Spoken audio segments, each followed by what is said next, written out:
Grounding bushings are required to maintain electrical continuity between the conduit and the ground rod system. They create a conductive path for any fault current to flow to ground. The grounding wire size for the bushing is determined by the size of the ground rod system. An 8 American wire gauge or larger is required for a single ground rod, and a 6 American wire gauge or larger is required for 2 or more parallel ground rods. Install the grounding bushing on the conduit where it enters the concrete slab. Connect the ground wire from the bushing to the perimeter ground loop, which is a 350 mcm in this case. Ensure that the ground wire is properly sized and securely terminated to both the bushing and the ground loop. Grounding bushings enhance safety by providing a reliable path for fault currents to ground, prevent shocks and electrical hazards, and comply with electrical codes and industry standards. Consider the specific requirements outlined in the National Electrical Code, or NEC, to ensure proper grounding and bonding practices are followed. Grounding and bonding are essential for electrical safety and the proper functioning of electrical systems. The NEC provides detailed guidelines on how to effectively ground and bond electrical systems to minimize the risk of electrical shock, fire, and equipment damage. Grounding refers to the process of connecting electrical equipment and systems to the earth, providing a low impedance path for fault currents to flow back to the source. This helps to trip over current protective devices such as circuit breakers or fuses quickly, disconnecting the faulty circuit and preventing further hazards. Bonding, on the other hand, involves connecting different metallic parts of an electrical system together to create an electrically conductive path. This helps to equalize the voltage potential between these parts, reducing the risk of electric shock if someone comes into contact with two different metallic surfaces. The NEC specifies various methods for grounding and bonding, depending on the type of electrical system and the specific application. These methods include the use of grounding electrodes, such as ground rods, ground plates, and underground metallic water pipes, as well as bonding conductors, such as equipment grounding conductors and bonding jumpers. The size and type of grounding and bonding conductors are also specified in the NEC based on the size of the circuit conductors and the type of equipment being grounded or bonded. In addition to the general requirements for grounding and bonding, the NEC also includes specific requirements for certain types of equipment and systems, such as those used in hazardous locations, healthcare facilities, and data centers. These specific requirements are designed to address the unique hazards associated with these applications.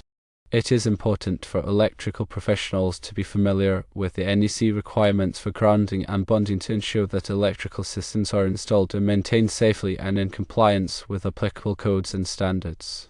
Failure to properly ground and bond the electrical systems can result in serious electrical hazards, including electric shock, fire, and equipment damage. Consider that a grounding system is designed to provide a low impedance path for fault currents, allowing overcurrent protection devices to quickly trip and de-energize a circuit in the event of a fault. This helps to prevent electrical shock and minimize damage to equipment. Grounding electrodes, such as ground rods, are typically used to establish a connection to the earth. The NEC specifies the minimum size and number of grounding electrodes required, depending on the size of the service and the soil conditions. Bonding, on the other hand, involves connecting different metallic parts of an electrical system together to create an electrically conductive path. This helps to equalize the voltage potential between these parts, reducing the risk of electric shock if someone comes into contact with two different metallic surfaces. Bonding conductors, such as equipment grounding conductors and bonding jumpers, are used to connect these metallic parts together. The size and type of bonding conductors are also specified in the NEC based on the size of the circuit conductors and the type of equipment being bonded. Grounding bushings are used to provide a low impedance path for fault currents when metallic conduit is used to enclose electrical conductors. The grounding bushing is installed on the end of the conduit and connected to a grounding conductor, which is then connected to the grounding electrode system. This helps to ensure that the conduit is properly grounded and that any fault currents will be safely conducted back to the source. When selecting a grounding bushing, it is important to choose one that is properly sized for the conduit and that is listed for use with the type of grounding conductor being used. The grounding bushing should also be installed in accordance with the manufacturer's instructions and the NEC requirements. Proper installation and maintenance of grounding and bonding systems are essential for electrical safety. Electrical professionals should be familiar with the NEC requirements for grounding and bonding and should follow these requirements carefully when installing and maintaining electrical systems. Regular inspections of grounding and bonding systems should be performed to ensure that they are in good condition and that they are providing a low impedance path for fault currents. Any damaged or corroded component should be replaced immediately. The importance of proper grounding and bonding of electrical systems cannot be overstated. These practices are essential for electrical safety and for the proper functioning of electrical systems. By following the NEC requirements for grounding and bonding, electrical professionals can help to minimize the risk of electrical shock, fire, and equipment damage. When working with electrical systems, it is important to always follow safe work practices and to wear appropriate personal protective equipment. This includes wearing safety glasses, gloves, and insulated footwear. It is also important to energize circuits before working on them and to use lockout-tagout procedures to prevent accidental re-energization.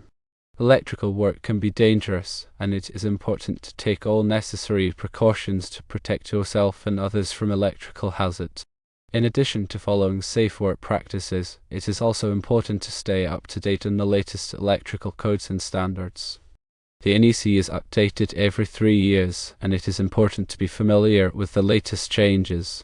There are many resources available to help electrical professionals stay up to date on the NEC, including training courses, seminars, and publications. By staying informed and following safe work practices, electrical professionals can help to ensure that electrical systems are installed and maintained safely and in compliance with applicable codes and standards. Remember that grounding is not the same as bonding, although the terms are often used interchangeably. Grounding is the connection of an electrical system or equipment to the earth, while bonding is the connection of metallic parts together to create an electrically conductive path. Both grounding and bonding are essential for electrical safety, but they serve different purposes. Grounding provides a low impedance path for fault currents, while bonding equalizes the voltage potential between metallic parts. The NEC specifies separate requirements for grounding and bonding, and it is important to understand these requirements to ensure that electrical systems are installed and maintained safely. When designing and installing grounding and bonding systems, it is important to consider the specific characteristics of the electrical system and the environment in which it is installed. Factors such as soil conditions, voltage levels, and the presence of corrosive materials can all affect the performance of grounding and bonding systems. It is also important to properly size grounding and bonding conductors to ensure that they can safely carry fault currents. The NEC provides tables and formulas for determining the appropriate size of grounding and bonding conductors based on the size of the circuit conductors and the type of equipment being grounded or bonded. Regular inspections and testing of grounding and bonding systems are essential to ensure that they are functioning properly. Ground resistance testing can be used to measure the resistance of the grounding electrode system, while continuity testing can be used to verify that bonding connections are intact. Any problems identified during inspections or testing should be corrected immediately to maintain the safety and effectiveness of the grounding and bonding systems. In addition to the NEC requirements, there may also be local codes and regulations that apply to grounding and bonding. It is important to be familiar with these local requirements and to ensure that electrical systems are installed and maintained in compliance with all applicable codes and regulations. The use of unqualified personnel to install or maintain grounding and bonding systems can create serious electrical hazards. Only qualified and experienced electrical professionals should perform this type of work. These professionals should be knowledgeable about the NEC requirements for grounding and bonding and should follow safe work practices at all times. Grounding bushings play a crucial role in ensuring the safety and reliability of electrical systems, particularly in situations where metallic conduits are used to protect conductors. These bushings provide a secure and effective means of grounding the conduit, thereby minimizing the risk of electrical shock and preventing damage to equipment. When selecting grounding bushings, it is essential to consider the size and type of conduit being used, as well as the specific requirements of the electrical system. Grounding bushings are available in a variety of sizes and materials to accommodate different conduit types and applications. Some grounding bushings are designed for use with rigid metal conduit, while others are designed for use with electrical metallic tubing, or EMT. The material of the grounding bushing should also be compatible with the environment in which it will be used. For example, grounding bushings used in corrosive environments should be made of corrosion-resistant materials, such as stainless steel or bronze. In addition to selecting the appropriate grounding bushing, it is also important to install it correctly. The grounding bushing should be securely attached to the conduit and properly connected to the grounding conductor. The grounding conductor should be sized in accordance with the NEC requirements and should be connected to a suitable grounding electrode. Regular inspections of grounding bushings are essential to ensure that they are in good condition and that they are providing a reliable ground connection. Any damaged or corroded grounding bushings should be replaced immediately. Remember that proper grounding and bonding are critical for electrical safety. Grounding bushings are an important component of a well-designed grounding system and should be selected and installed with care. The electrical professional should be familiar with the NEC requirements for grounding and bonding and should follow these requirements carefully when installing and maintaining electrical systems. The type of conduit, whether it be rigid metal conduit or RNC intermediate metal conduit or IMC or electrical metallic tubing or INT, impacts grounding and bonding practices. Each conduit type offers different levels of protection and requires specific approaches to ensure electrical safety. RNC provides the highest level of physical protection and is often used in harsh environments. IMC is a lighter weight alternative to RNC and is suitable for many applications. EMT is the thinnest and lightest of the three and is typically used in less demanding environments. When using RNC or IMC, the conduit itself can serve as the equipment grounding conductor, provided that the connections are made properly and the conduit is listed for grounding purposes.